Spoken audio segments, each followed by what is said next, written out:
your boss? Ms. Hoffman, you was my boss. I never what are said your you was my hours? boss. I explained my hours. 6:30 to 3. Yes. One of the most striking aspects of this video is Opferman's demeaning tone. She talks to Holly as if he were a child, undermining his actions and questioning his decisions. This not only shows a lack of respect towards Holly, but also reveals an unhealthy power dynamic in their working relationship. She treats him like a child, talking to him as if he were one of the students. Okay, and we needed you at 2:45, and we're calling you on the walkie, and I called you on the phone finally because nobody could find you, and the guy said you left early. Left. No, I did not leave early. I had just left when they said that. I had just left. Jonathan, if you left before 3 o'clock, you left early. You left before your shift was done. So let me explain this to you. From yesterday when we had the meeting, I didn't get out of here until 3:15. Why? Because you had us in the meeting. No, I finished on time. No, it was not. When I Yes, left out that door, I finished. that's the time I left out that door. Yesterday. Okay. I did. I made it a point to finish on time yesterday because I do not want to keep you past your hours. It was when I left out the building, Miss Hoffman. It was past 3 o'clock. I don't know what you were doing between when you left that room at 3 o'clock to when you left this building. But I did not give you permission to leave early today. You left before your shift was over. You left before your shift was completed. Your shift finishes at 3 o'clock. And you left before 3 o'clock without permission. Do you understand that? Understand? Okay. I have to call HR. I just want you to know that. Okay, and what's I don't know. I'm going to see what they say. Because you have because you left 10 minutes before the time that I was 15 minutes in early. I mean. No one asked you to come in early. No one asked you to come in early. I don't understand. You are not supposed to open this building until 6:30. Your shift starts at 6:30. I understand that. Another significant issue in the video is Opferman's refusal to acknowledge the validity of Holly's reasoning for leaving early. She insists that the fire department should have waited until 6:30 a.m., the official opening time of the school. This demonstrates a lack of flexibility and understanding on her part, as well as a clear disregard for the janitor's initiative and problem-solving skills. But like I said, I had to make the adjustment because they were sitting outside in their cars trying to get in. You did not have to make the adjustment. The only one that changes your schedule is me.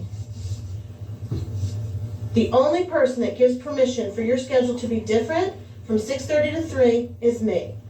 They are not your boss. I am very upset that you did not work your full shift today. Despite Opferman's condescending attitude, Holly maintains a calm and collected demeanor throughout the conversation. He patiently explains the situation and the reason behind his decision to leave early that day. Many viewers have commended him for his cool-headed approach to the situation, as it would have been difficult for most people to remain composed under such circumstances. Okay, so if this is going to be on me, you might as well get everybody else that leave the same time or leave early then too. Because it's a lot more people. It seems like I'm being picked out. Well, we needed you today. Every time, Ms. Hoffman, you always picking me out the bunch, and it seems like you're harassing me right now.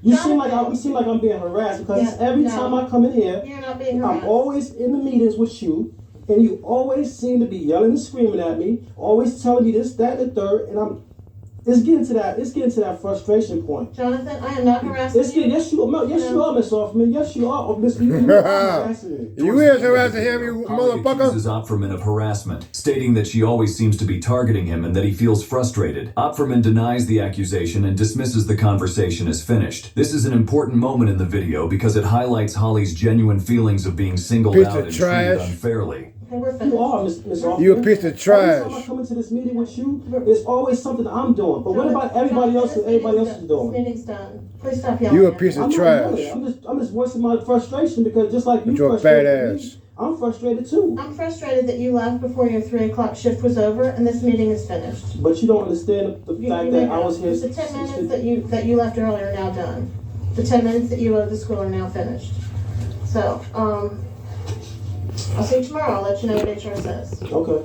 After the video was released, it went viral and racked up millions of views and likes. People supported Jonathan, and even the school's students knew Jonathan as a helpful and pleasant person who would always lend a helping hand. We can see some of the school's students commenting on the video saying, "I am a student at Webbridge and my sister is now in high school. We all miss you. We now have a better principal and nobody forgets about this. That's how you know people care about you. We love you, man." We even chanted "Free my Jonathan" in the halls, and the teachers would tell us to be quiet. Some people also commented raising their concerns about the legalities of recording videos without consent. Obviously, Susan Opferman never knew that the conversation was being filmed. Therefore, it raises a question of whether or not it was against the law. Well, according to the Digital Media Law Project, Georgia's wiretapping law is a one-party consent law for purposes of making audio recordings of conversations. Georgia makes it a crime to secretly record a phone call or in-person conversation originating in any private place unless one party to the conversation consents. Therefore, you may record a conversation or phone call if you are a party to the conversation, or you get permission from one party to the conversation in advance, which means that Jonathan is safe. In the aftermath of the video going viral, Jonathan Holley released an update stating that he was not fired but was forced to resign. He believed this was because he was the highest paid janitor at the school, and they were trying to save money. Therefore, he was forced out by Opferman and the school.